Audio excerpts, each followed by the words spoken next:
नमस्कार, तुमचं स्वागत आहे पुन्हा एकदा आपल्या नवीन व्हिडिओमध्ये। तर मकर संक्रांतीच्या तुम्हाला खूप साऱ्या शुभेच्छा। तर आमची मकर संक्रांत आहे केरळमध्ये आणि आता आम्ही रेडी झालोत आणि आता आम्हाला बाहेर जायचं आहे की सगळ्या जिथं मराठी ताई वगैरे जमणार आहे तिथं आम्ही जाणार आहे। तर माझी श्रीषा बघा किती छान अशी रेडी झाली आहे। श्रीशू ए पिल्लू इकडे आहे, हे बघा पिल्लू इकडे आहे, ए पिल्लू झोपले।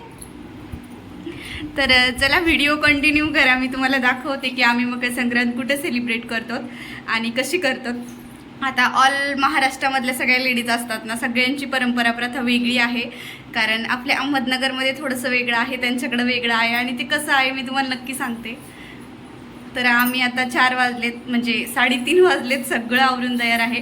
पुरणपोळीचा स्वयंपाक पण झाला आहे, फक्त गरम गरम पुरणपोळी बनवायची आहे। चला ते पण मी तुम्हाला दाखवते, कारण आज मी काही लॉंग व्हिडिओ शूट केला नाही, कारण खूप सारी धावपळ होती आणि दोघीच असल्यामुळं मी श्रीषाचं पण खूप साऱ्या गोष्टी बघावं लागतं, तिला सांभाळून सगळं करावं लागतं।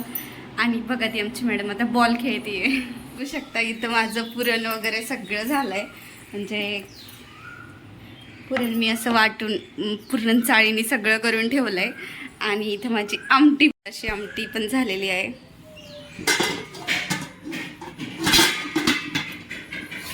भात देखील केलाय आणि इथं मस्त अशी गरमागरम भजी काढणारे आले।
नाही तेवढे छान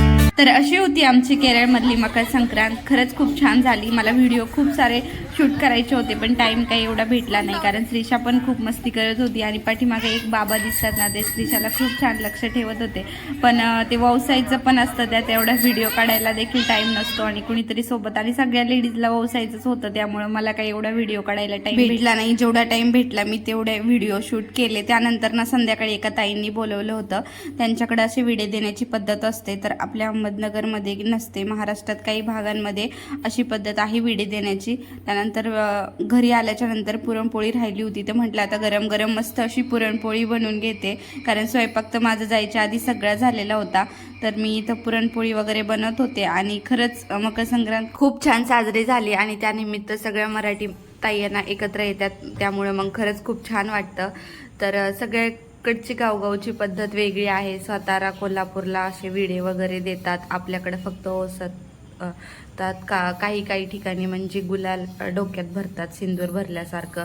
म्हणजे सगळीकडे वेगवेगळं आहे, पण खरंच फौजींसोबत राहून म्हणजे सगळीकडली माहिती पण होती. आणि खरंच गावाकडचं दरवर्षीच आपण संक्रांत साजरी करतो, पण कधी असे बाहेर राज्यात देखील आपले सण परंपरा रूढी याला आपण खरंच प्रोत्साहन देतात ना, तेव्हा खरंच खूप छान वाटतं. तर माझी मागच्या वर्षीची संक्रांत पण केरळमध्येच होते आणि ह्या वर्षीची पण.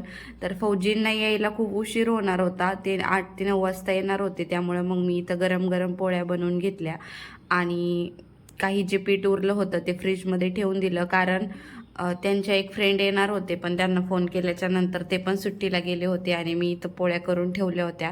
तर जास्त झाल्या होत्या पोळ्या, तरी पण म्हटलं जाऊ द्या आता, जे काही एक्स्ट्रा ठेवून दिलं. तर आता श्रीषाचे पप्पा पण येणार होते, त्यांना आज खूप लेटच होणार होतं यायला, तर ते आल्याच्या नंतर आम्ही त्यांच्यासोबत मस्त असे फोटो वगैरे काढणार होतो, त्यामुळे मी साडी काही चेंज केली नव्हती. तर इथं माझा पुरणपोळीचा स्वयंपाक पण बनवून झाला होता. तर म्हणजे आता 8-9 वाजलेत आणि एका ताईंनी बोलवलं होतं, त्यांची इथं ते विड्याचा कार्यक्रम होता, तर तिथे पण जाऊन आले. तर तुम्हाला जर व्हिडिओ आवडला असेल तर प्लीज चॅनलला लाईक आणि सबस्क्राईब करा. असा होता माझा छोटासा व्हिडिओ.